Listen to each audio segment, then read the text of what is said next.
Okay, I think everyone can hear me. Now, first of all, I'm going to be honest. I love giving this talk. It's a really fun talk. As you probably could not tell from my intro title screen, not a self-portrait, but it's just such a fun talk, and it serves as a great motivation for today's overall seminar and sort of a bigger picture.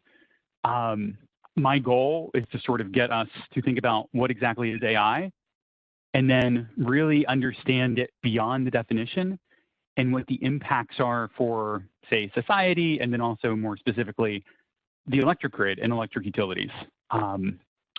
So we're going to start off by trying to answer this question. And if we go to the Oxford English Dictionary, well, this definition kind of sucks. Let's see, theory and development of computer systems able to perform tasks, blah, blah, blah, requiring human intelligence, blah, blah, blah. So the problem here is that human intelligence is really not well defined. And every time computers do something that we thought only people could do, we don't call it AI anymore. We actually just we give it a different name and keep going. So the definition changes over time. And we can actually see that by just looking at the news. Here, AI from Microsoft and Google actually outperforms humans at picking out objects and images. That's crazy, right? This is a human skill, but apparently not so much anymore. And this is from 2015, the beginning of 2015. So computers have gotten better in 5 years. Now, here's another example. Again, this one's from mid-2015, where computers taking an IQ test actually do just about as good as the average graduate student, like master's level. So if you only have an undergrad, the computer can probably do the IQ test better than you can, which is also nuts. This is, human level intelligence. And then I love, let's see if it's going to show up or not. Of course, it might not. Okay, so this is a video that demonstrates a Q-learning routine that's learning how to play the original Atari game Pong, or Breakout. This is where you have a row of bricks at the top, and the computer is watching the screen, the computer is controlling the little joystick, and the computer is learning very rapidly how to best play this game.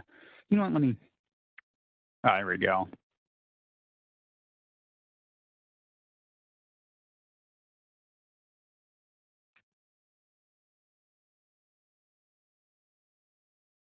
Okay, let's see. Are you still seeing my PowerPoint? Yes, we are. Kind of hold out a little bit. Probably increase, but I think now would be a good time to start. Okay. Okay, so apparently I'm not going to be able to show you the video, unfortunately. But what I will say is that the computer basically learns to become an expert level much better than human performance in about 4 hours of training. And again, this was from like a couple years ago. So here's a machine learning how to play a video game far superior to a human and far more quickly. So if we then go to a panel of experts, say a room full of data scientists, obviously not pictured in the photo, and we asked what AI is, we would get 100 different answers, right? There's not a good consensus definition. So to define this term, we need to go to a different group of people with too many degrees. And we can ask economists, and when we do, they would say that AI is a fundamental technological advancement, much like fire or the wheel or the steam engine. It is a fundamental technological advancement. And so the next obvious question, well, what does that mean? How does that help? So what we're going to do is we're going to look at one of the more recent fundamental technological advancements, basically the development of the computer. Obviously, this is Alan Turing, well, Benedict Cumberbatch playing Alan Turing in the Imitation Game. looking at Bletchley Park in World War II with a very large electronic computational device that was used to crack the Enigma codes through brute force calculations. What we're going to do is we're going to look at how this technological advancement, what happened, what were the results. And really, when you think about it, the computer, the CPU in your smartphone or your laptop, it allows us to do calculations where before the calculations were very expensive because doing them by hand was hard. Now we can do them very cheaply. So that old, if you flip to the back of the old textbook and you see that table of trigonometric values where, you look at what's the cosine of 3 degrees, because it was expensive to compute that back in the day, you had a table. Now you have a calculator or an app because calculations are basically free because of computers. But as the cost of calculations fell, really weird things happened as a result. Here's the F-117A, the stealth fighter, the wobbly goblin, as nicknamed by its pilots, in the upper left. And obviously the distinctive thing about this plane is its faceted surface. And it's designed to deflect radar, scatter it in all sorts of different directions, and minimize its radar signature. So when they originally designed this plane, they did not have the computational power needed to test out and simulate curved surfaces. Too many computations. So it's faceted.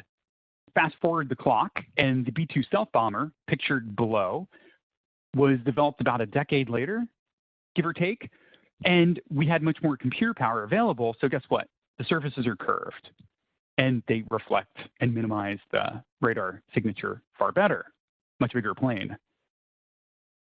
So then, as we get used to having cheap calculations, what we do is we take problems that were traditionally cast under an original set of assumptions, and we recast them as calculations.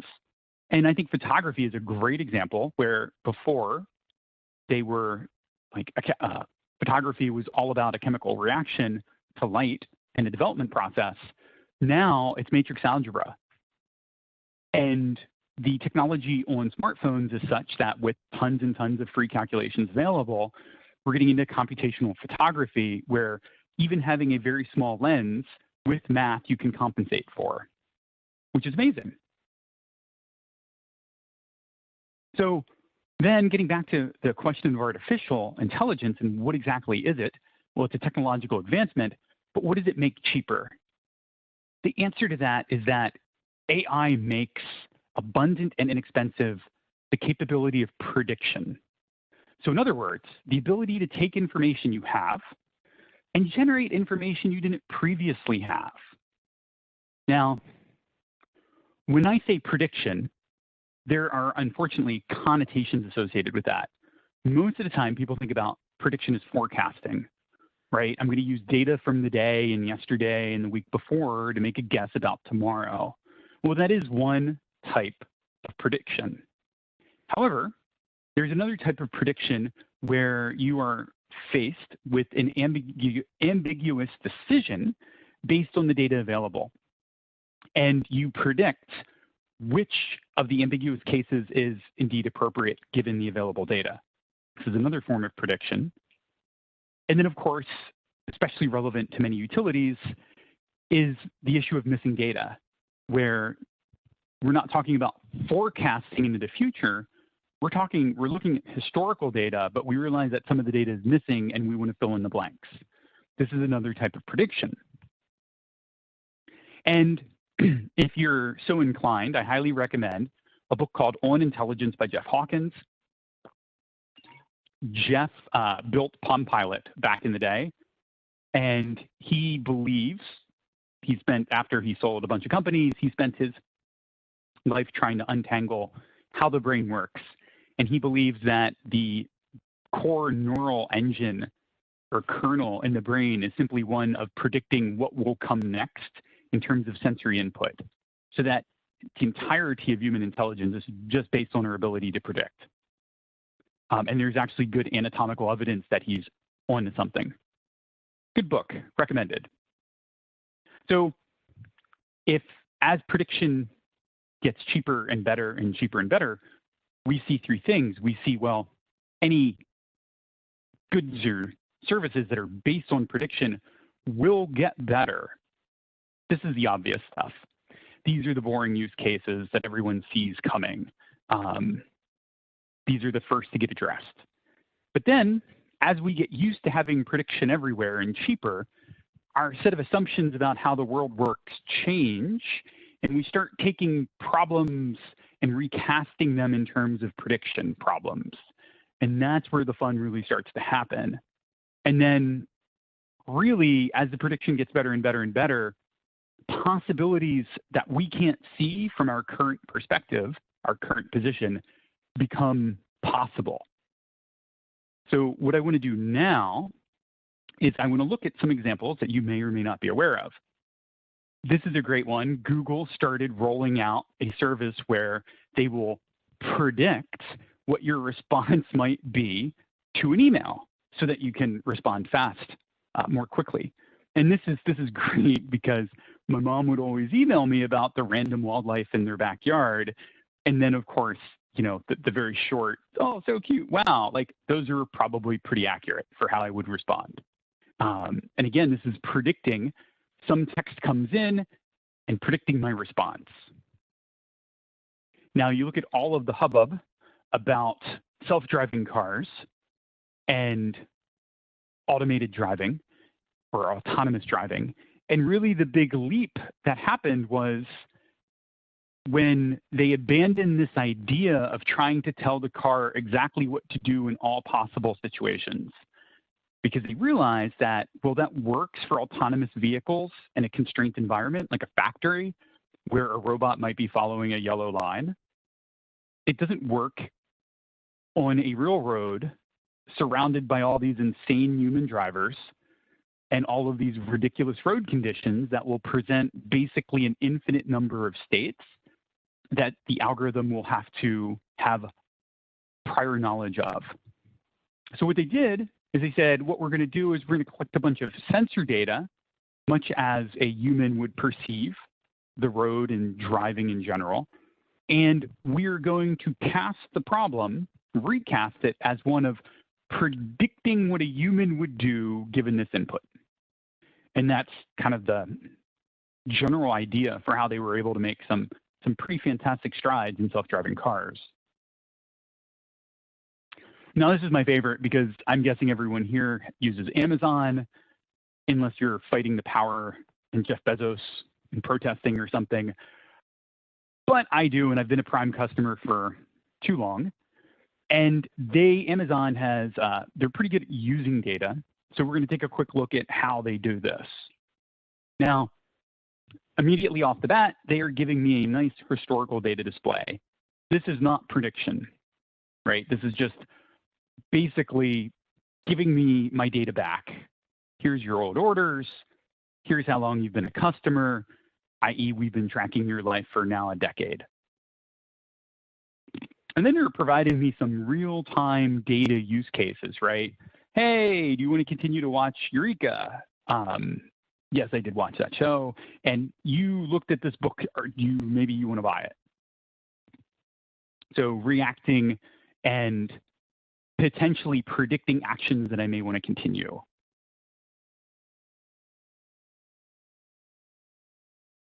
But really, the interesting part becomes when you get to the predictive use cases, right? Where, hey, based on who we think you are and what you've done in the past, we believe you will want to watch Deadpool 2.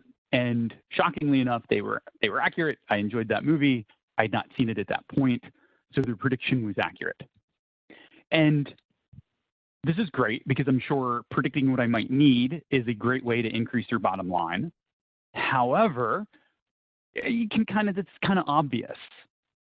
Like we can see that outcome from here. So let's ask a different question. What happens if Amazon gets so good at predicting what I'm going to want that they are 98% accurate? 98 times out of 100, they predict what I want, and they're right. What do you think happens?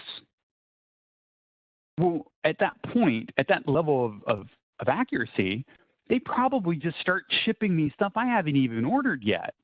And then I get this magical box that would show up at my house with a need that I didn't realize I have. And I would probably keep it and they would swipe my card. If Amazon can get to that level of predictive accuracy, then all of a sudden, instead of being a storefront, they're really just a shipping company because they already know what I need before I know I need it and before I know to ask.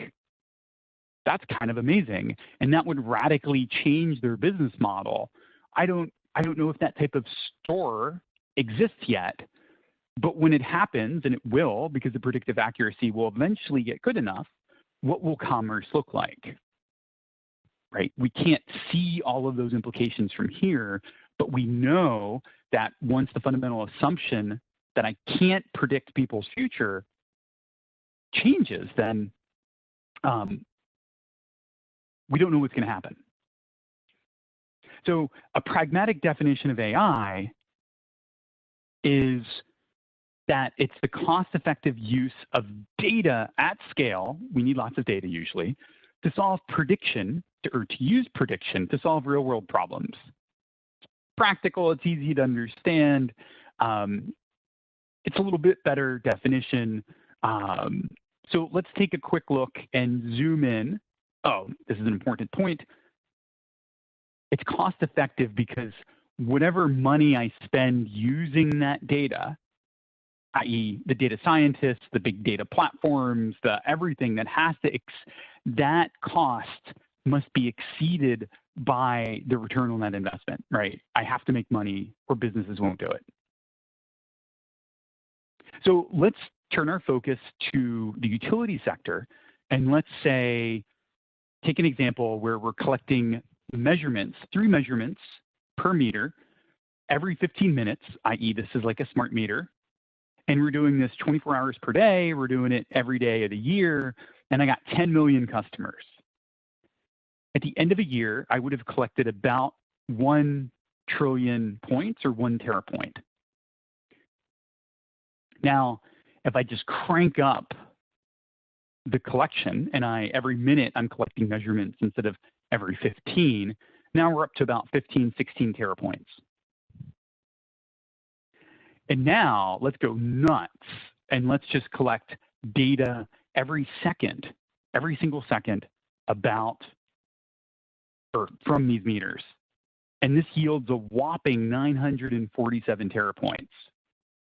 So if we look at the cost associated with this, the total annual cost of storing data per customer at these different frequencies, even collecting 3 measurements a second per customer, it's about 50 cents.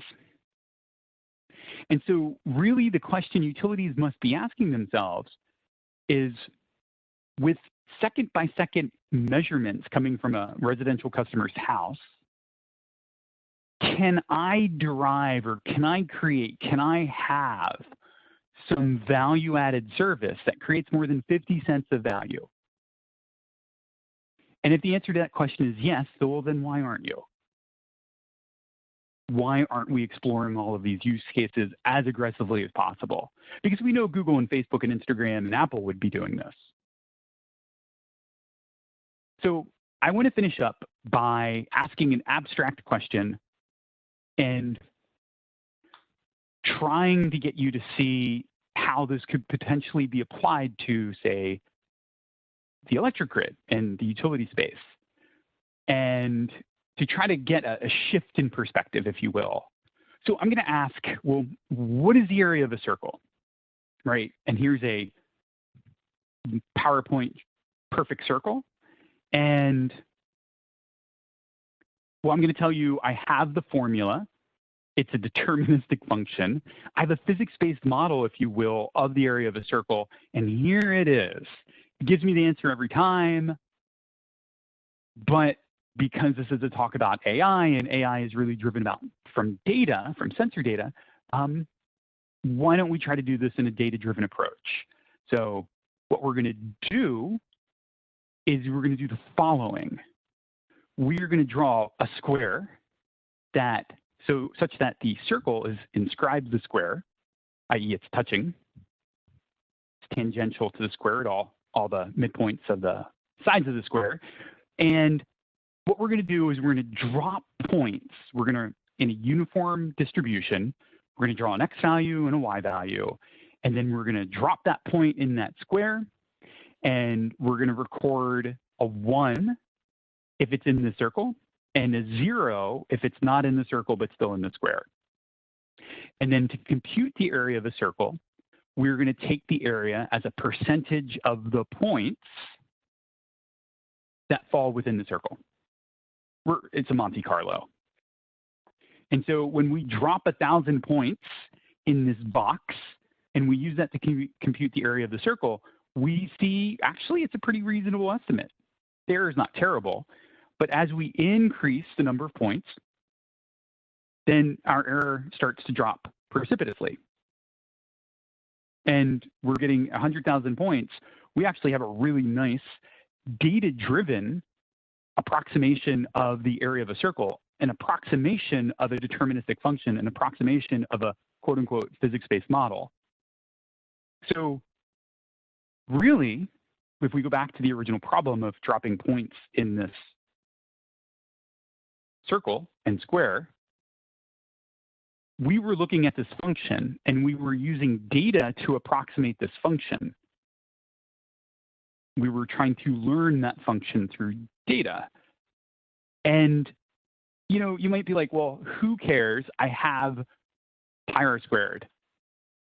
But this gets really interesting is what happens if my circle's not such a great circle anymore? What happens if it's starting to break down over time? What happens if it's starting to deform? My data-driven approach is still going to give me an excellent model, an excellent representation of the area of this circular shape, where the original physics-based model is not going to work as well. And that's going to continue as the quote-unquote, the circle ages and decays, its performance decays, let's say. And now, one of the interesting games, we can actually extend this metaphor even further. And we can say, well, if we look at one particular circle and its pattern of decay over time, and we call that at a particular time t, the function g gives us the area of the shape, then can we collect data, enough data, to build a data-driven model to predict what the area of the shape will be at a certain time in the future? Could we build a model to do the same thing with the performance of a transformer? The answer is obviously yes. But then extending this further, what happens if we have n circles and those shapes are slowly decaying over time? Can we use that data collected from all of these different circles to learn models applicable to my entire suite of or fleet of assets? And the answer to that is yes. And that's why everyone here should be really excited about how AI is going to not just immediately transform the grid and utilities, but how the utility of the future will likely not look much like the utilities of today as the assumptions underlying the cost of prediction change over time due to AI. That's all that I have. Thank you very much.